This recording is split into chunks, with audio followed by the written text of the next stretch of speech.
প্রণাম জানাই আমাদের পিতামাতার শ্রীযুগল চরণে, যাদের অশেষ করুণায় আজ আমরা এই ধরায় মানুষ রূপে এসেছি। ঠাকুরের নাম করছি, সাধুসঙ্গ করছি।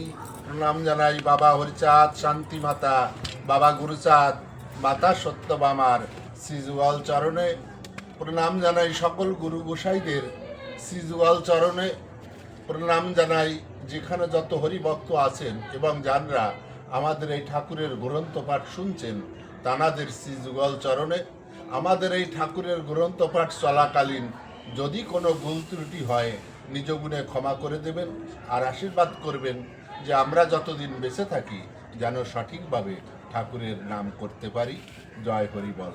শ্রী শ্রী হরিনীল অমৃত 128 পৃষ্ঠা, রাহুত খাবারবাসী ভক্ত দশরথের উপখ্যান।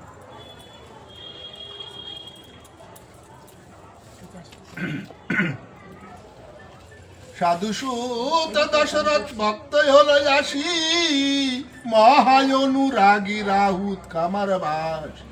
প্রভু যাবে লীলা খেলা করে এই মতে, এই সময় দশরথ প্রেমে যায় মেতে। প্রভুর সঙ্গেতে ফিরে সেই দশরথ হইলেন প্রভু প্রিয় পরম ভক্ত। প্রভুর স্থানে আসে লোক হয়ে ব্যাধি যুক্ত, প্রভুর আজ্ঞায় তারা হয় ব্যাধি মুক্ত।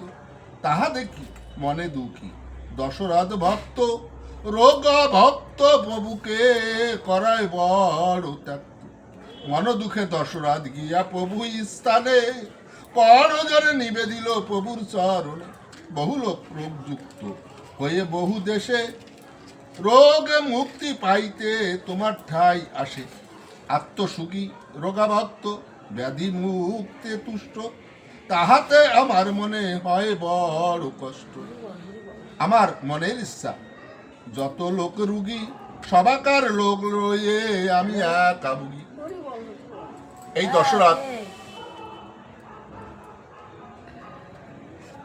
এই দশরথ একজন বৈরাগী ছিল, বৈষ্ণব। উনি কালা জ্বরে আক্রান্ত ছিলেন। সমস্ত ডাক্তার কবিরাজ দেখায় উনি ওনার এই কালা জ্বর কোথাও সারতে পারেন।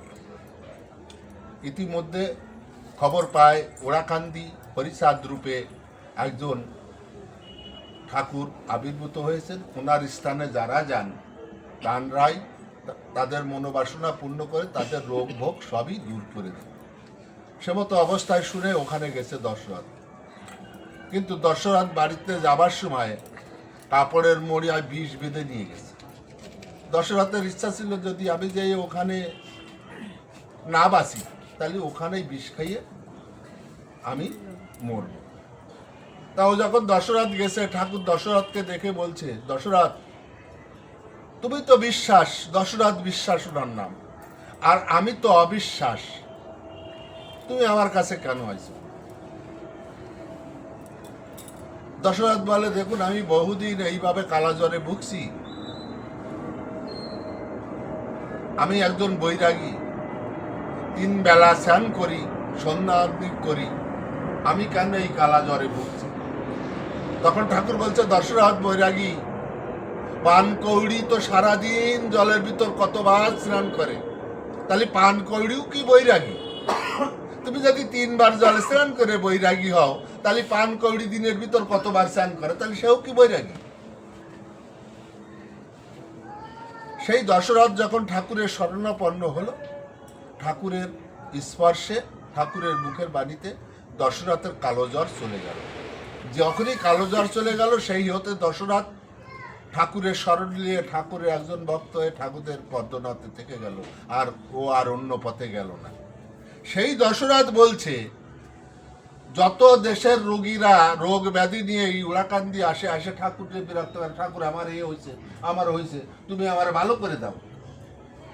দশরথ এইগুলো দেখে বিরক্ত হয়ে যেয়ে ঠাকুরকে বলতো, ঠাকুর তুমি এক কাজ করো, এই যত জায়গাতে যত রোগ নিয়ে যারা আসে, এই রোগ তাদের আর তুমি দিও না, এই সবার রোগ তুমি আমার শরীরে দাও, আমি এই সকল রোগের রোগী হয়ে আমি এই রোগ আমার দেহে ধারণ করবে। এই হচ্ছে ভক্ত প্রাণ লোক, ঠাকুরকে ভালোবাসা লোক। ঠাকুরের কষ্ট হবে দেখে এইটা ভেবে সারা দেশের লোকের রোগ ও নিজের দেহে নিতে চাইছে। আর আমরা সামান্য, আমাদের কেউ যদি একটা ব্যাগ হাতে ধরায় দিয়ে একটু নিয়ে দাও, আমরা টান দিয়ে ফেলাই দিই, হয় তোমার ব্যাগ তুমি নাও, না হলে ও থাকবে এরকম ফেলাই, তাই না? তাই এরাও এই সময় ভক্ত জগতে বিচারণ করত, আমরাও এখন এই জগতে ভক্ত রূপে বিচারণ করছি। তাহলে দেখো এই ওদের থেকে আমাদের কতটা। তাহলে এখানে বলছে আমার মনের ইচ্ছা যত লোক রুগী, সবাকার রোগ লইয়ে আমি একা ভুগি। ওহে দয়াময় হরি আজ্ঞা করো তাই, সবাকার রোগ লইয়ে একা কষ্ট পাই। রুগী না থাকিলে ভাবে কেহ আসিবে না, তোমাকে ওই রূপ ত্যাগ তো কেউ করিবে না।